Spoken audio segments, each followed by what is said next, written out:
Welcome back. आप देख रहे हैं आवाज एंटरप्रेन्योर। भारतीय स्टार्टअप इकोसिस्टम के लिए ये नया साल उम्मीद भरा है। उम्मीद फंडिंग विंटर से उभरने की, उम्मीद लेऑफ्स के थमने की और साथ ही बेहतर पब्लिक मार्केट परफॉर्मेंस की। मेरे साथ जुड़ रहे हैं 100x वीसी के पार्टनर निनाद करपे और उनसे पूछेंगे कि ये 2023 को कैसे देख रहे हैं।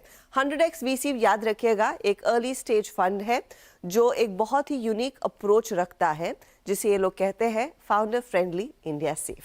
अब कंपनी की क्या रणनीति है यहाँ से और किस तरह की अप्रोच रहेगी इस नए साल के लिए, उसी पर चर्चा शुरू करते हैं। निनाद, बहुत बहुत शुक्रिया हमारे लिए समय निकालने के लिए। Wish you a great 2023। ये बताइए पिछले साल की तुलना में इस साल आपको क्या लग रहा है, स्थिति और बेहतर होने के आसार हैं या फिर जो पिछले साल का फंडिंग विंटर का कहर था, लेऑफ्स का डर था, वो जारी रहेगा? नहीं, धन्यवाद। 2023 बहुत ही अच्छा साल होने वाला है फॉर अर्ली स्टेज स्टार्टअप। हमारा जो 100x में हम अर्ली स्टेज स्टार्टअप्स को फंड करते हैं। हमारा प्लान है इस साल में टू फंड 100 स्टार्टअप्स, 100 स्टार्टअप्स। हर एक स्टार्टअप में 1.25 करोड़ हम इन्वेस्ट करेंगे और ये शुरुआत अच्छी हो गई है क्योंकि हम 21 जनवरी को 25 स्टार्टअप जो हमने फंड किए उनका पिच डे है। तो अभी उसके बाद हमको 75 स्टार्टअप्स करने हैं पूरे साल में। हमारे फॉर्म में इतने सारे पिच डेक्स आते हैं साल में, 30-35 हजार के नीचे नहीं होते और वो संख्या तो बढ़ ही रही है हर साल। तो जो आइडियाज है, जो स्टार्टअप फाउंडर्स जितने न्यू आइडियाज लेके आते हैं उसका कोई शॉर्टेज नहीं है। सिर्फ अभी उसमें से किसको फंड करना है और कैसे सिलेक्शन करना है, यही है। तो जो 2023 में मैं देखूंगा कि 100 स्टार्टअप तो हम पक्का करेंगे जी। और स्टार्टअप का जो फ्लो है पिच डेक्स का वो तो बढ़ ही रहा है। अच्छा, जब आप कह रहे हैं ये पिच डेक्स की भरमार है, कई सारी कंपनियां आप लोगों को अप्रोच करती है क्योंकि उनको फंडिंग चाहिए, ग्रोथ कैपिटल चाहिए। मुझे ये बताइए उसमें से कितनी कंपनियां वाकई में फंडेबल है? हर जो फाउंडर है उनको लगता है कि उनकी कंपनी यूनिकॉर्न बन जाएगी, जी। उनके स्टार्टअप उनके दिमाग में तो है, उसीलिए वो जॉब छोड़ के स्टार्टअप एंटरप्रेन्योरशिप सिलेक्ट करते हैं। तो उनके दिमाग में तो है फंडेबल, लेकिन हमारा जो परसेंटेज है 1% हम फंड करते हैं। उस 1% में भी हमारा जो सक्सेस होगा वो भी उससे कम होगा। नॉर्मली वैसे ही होता है, अगर आपने इतनी मेहनत करके कुछ बिजनेस सेटअप किया है तो आपको लगेगा कि हाँ इसको कोई ना कोई वैल्यू तो देगा। अब इवेंचुअली आप लोग ही डिसाइड करते हैं कि कितनी वैल्यू मिलेगी।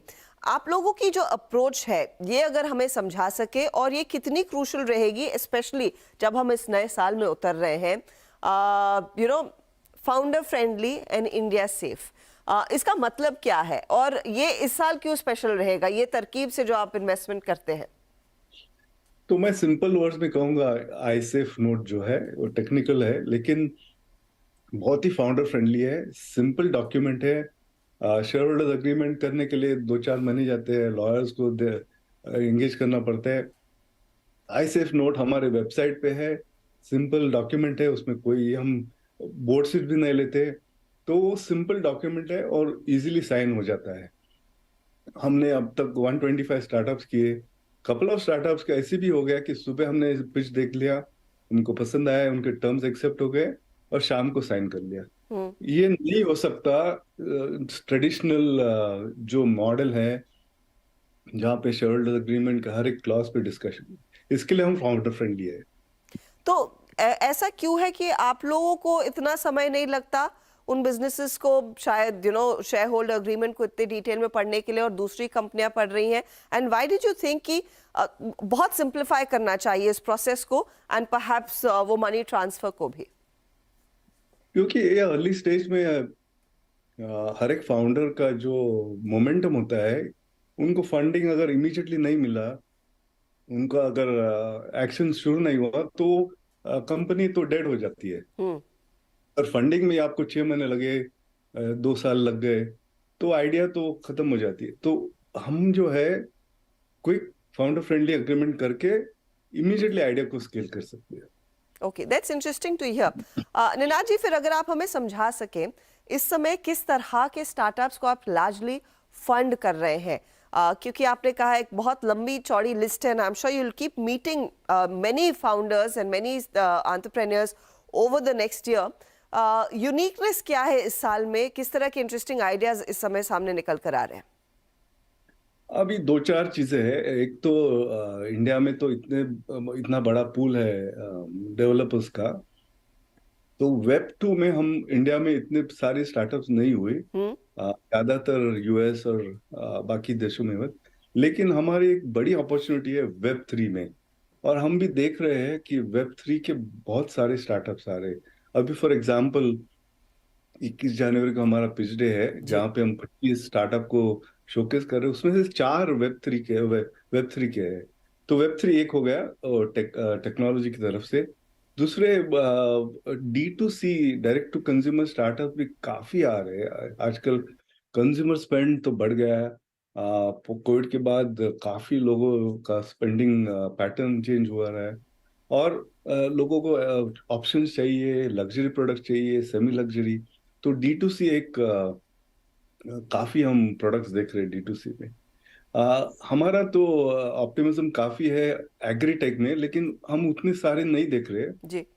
फिनटेक के तो काफी देख रहे हैं हम लोग, और फिनटेक में अभी भी इनोवेशन का स्कोप है। तो ये इनफैक्ट एरियाज है।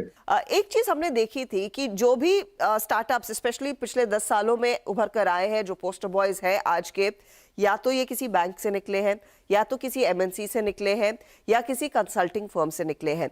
क्या वहीं से अब लोग आपको अप्रोच कर रहे हैं जो अपनी कंपनी शुरू कर रहे हैं, या फिर आपने कुछ अलग होते देखा है कि कोई एक सर्विसमैन का बेटा भी कुछ कंपनी शुरू कर रहा है, किसी छोटे गांव में भी लोगों में हिम्मत आ रही है कि कुछ अलग करने की, एक नई इनोवेशन पर काम करने की? ये बड़ा ट्रेंड मैं देख रहा हूँ लास्ट 6 मंथ्स में, पर्टिकुलरली 3 साल में हमने काफी ट्रेंड देखा। जैसे आप बोलते हैं बैंकर का लड़का, कंसल्टिंग का है, लड़की है। लेकिन अभी टीयर 2 टीयर 3 से जो बच्चे हैं वो भी चाहते हैं कि स्टार्टअप करें, तो वहां से प्रोजेक्ट्स आ रहे हैं। I will give an example. हमारे 125 में से स्टार्टअप्स में से 2-4 लड़के हैं जो फार्मर्स के लड़के हैं।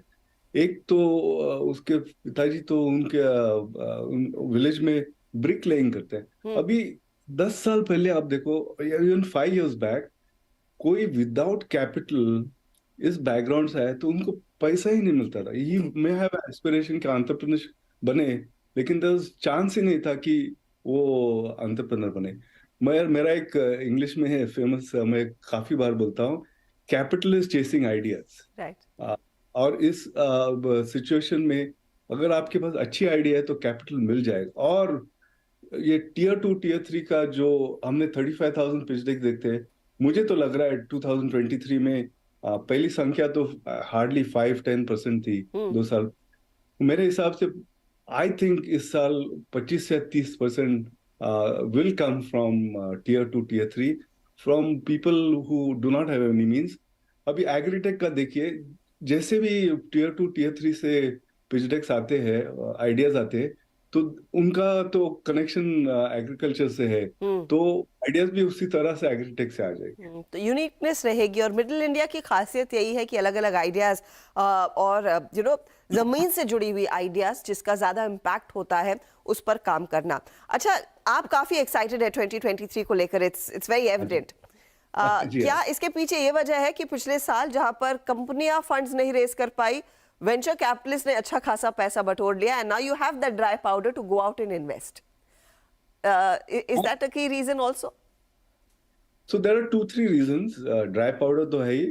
Second, मैं I'm seeing a very very positive trend कि पिच डेक्स का फ्लो काफी है, क्योंकि 100x is first port of call, right. जहाँ पे जिसको अर्ली स्टेज चाहिए। तो वो जो मोमेंटम है वो बढ़ ही रहा है।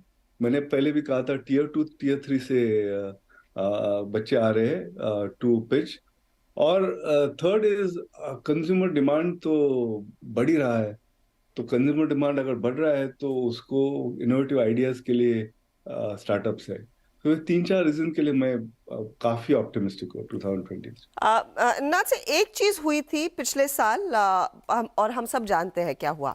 जब हाँ जी। पेटीएम ने निराश किया, जब नायका के वैल्यूएशन में हमने देखा एक मेजर वॉलेटिलिटी देखने को मिली, ये जो और इस साल फिर मामा अर्थ ने अपना डीआरएचपी फाइल कर लिया है, ओयो ने डीआरएचपी फाइल किया तो सेबी ने कहा इसको अपडेट करके वापस लेकर आइएगा।